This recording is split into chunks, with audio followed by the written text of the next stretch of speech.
Hello dear students.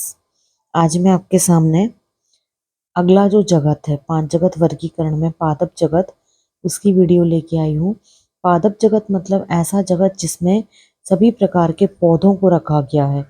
तो विश्व में पाए जाने वाले सभी प्रकार के जलीय पौधे, स्थलीय पौधे, रेगिस्तानी पौधे, सभी प्रकार के पौधों को जिस जगत में रखकर वर्गीकरण किया गया उसे पादप जगत कहते हैं।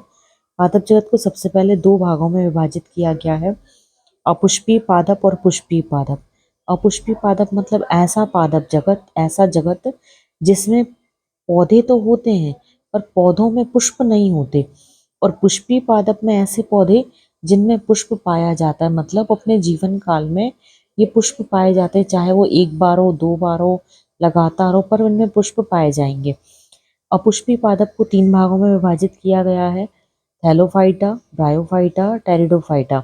इनमें से किसी में भी पुष्प नहीं पाया जाता। फिर पुष्पीय पादप को दो भागों में विभाजित किया गया है। इसमें बहुत कंफ्यूजन रहता है बच्चों को, आवृत्त बीजी और अनावृत्त बीजी।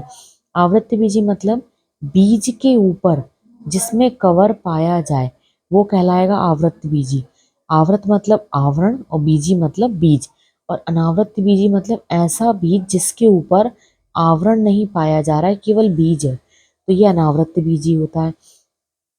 आवृत्त बीजी को फिर से दो भागों में विभाजित किया गया है, एक बीजपत्री और द्विबीजपत्री। ये एक बीजपत्री और द्विबीजपत्री इनके आवरण की संख्या के आधार पर। अब जैसे आप देखो कि जैसे ये एक बीज है, बीज अगर दो भागों में आवरण बढ़ जाए, जैसे एग्जाम्पल आप देखिए चना को देखते हैं, चने को जब हम तोड़ते हैं तो बीच में से दो भागों में उसका बीज का पत्र जो है ऊपर, तो द्विबीजपत्री, दो बीज और पत्र, पत्र मतलब कवर। तो बीज के ऊपर जब दो कवर होंगे तो वो द्विबीजपत्री, और बीज के ऊपर जब एक कवर होगा या एक पत्र होगा तो उसे एक बीजपत्री, उदाहरण मक्का, इसमें आ जाएगा चना। आवृत बीजी का आगे वर्गीकरण होता तो है पर आपके एग्जाम की पॉइंट ऑफ व्यू से इम्पोर्टेंट नहीं है। तो ये आप वर्गीकरण बहुत अच्छे से समझ लें। अगर कहीं प्रॉब्लम होती तो आप मुझे कमेंट बॉक्स में मैसेज कर सकते हैं। नेक्स्ट वीडियो में आपको जंतु जगत की लेके आऊँगी, वो बहुत ही इंटरेस्टिंग है।